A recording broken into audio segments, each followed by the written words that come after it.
Hey, it's RJ Wimberg, the OC Real Estate Guy, and I want to talk about 6 ways to hold title in California. When I talk about ways to hold title, I'm referring to your title vesting, or the way that you're actually written down as an owner on the deed. The first way you can hold title is as a sole owner. As a sole owner, you have complete authority to sell, transfer, and encumber the property however you like. Now, the main drawback of being a sole owner is that when you pass away, the property is going to pass through probate along with the rest of your estate. The job of the probate court is to disperse of a person's estate once they pass away. Now, the problem with probate is that it can be a really lengthy and expensive process. So we try to avoid probate whenever we can. One way to avoid the probate court is to use a transfer on death deed. Now, transfer on death is similar to sole ownership in that there's only one owner. However, there's a designated person on the deed who's going to receive the property when the owner passes away. And this happens automatically, so it avoids the probate process. So those are the first 2 vesting options: sole owner and transfer on death deed. The third option is to hold title as joint tenants. Now, obviously this is for multiple owners who are owning a property together.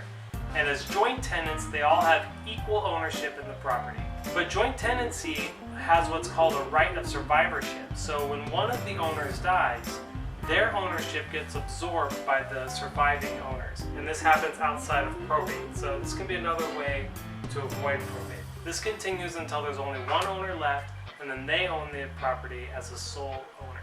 A fourth option for title vesting is to have what's called tenancy in common. And this is when multiple people own a property together, but there's no right of survivorship, and there's no rule saying that the ownership interest of each owner has to be equal. So you can have 4 people where one owns 10%, one owns 20%, one owns 50%, and another one owns 20%.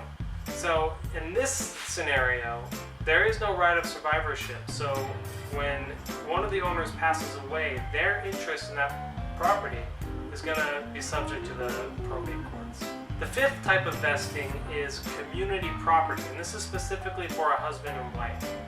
Now, a husband and wife in California are always considered to own the entire property together and have equal ownership stakes, and they need each other to sign off when they try to sell the property.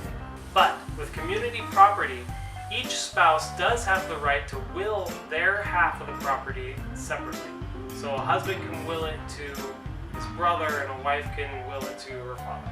Now, even though this is a married couple, if one of them dies, this property will still be subject to probate, unless you go with another option, which is community property with a right of survivorship, which we've already talked about. And the last way to hold title is actually to transfer your property to a trust, to a living trust, so that when you pass away, that property transfers over to the trustee of that trust, and they can disperse of your estate according to your wishes while circumventing the probate process.